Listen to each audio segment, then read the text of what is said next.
Pour le Eden 2, on avait donc 22 entreprises pour 32 engagements. Ils vont accueillir des gens qui vont découvrir en même temps, qui vont monter en compétences dans leur société. Les candidats qui sont chez eux, la plupart des employeurs nous ont dit « ça, c'est pas un candidat que j'aurais pris ». Alors que finalement, ça se passe bien. On avait bien compris leurs attentes aussi. On s'est d'abord acculturé de leur métier.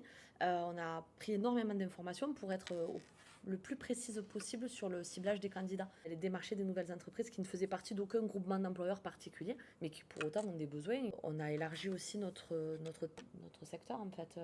On n'était pas resté que sur Béziers. Ça a permis d'ouvrir à plus d'entreprises.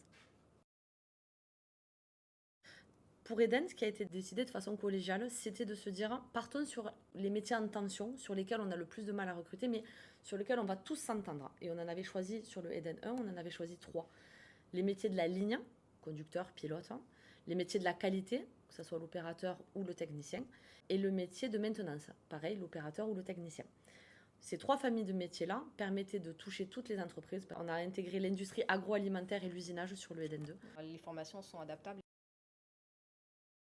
L'Eden 3, c'est parti. Déjà une sensibilisation à nos collègues et à nos partenaires. Ça ne peut fonctionner que par des engagements d'entreprise. Le dispositif, c'est 1 par mois, ça veut dire une information collective qui déclenche sur une visite ou une immersion ou un escape game.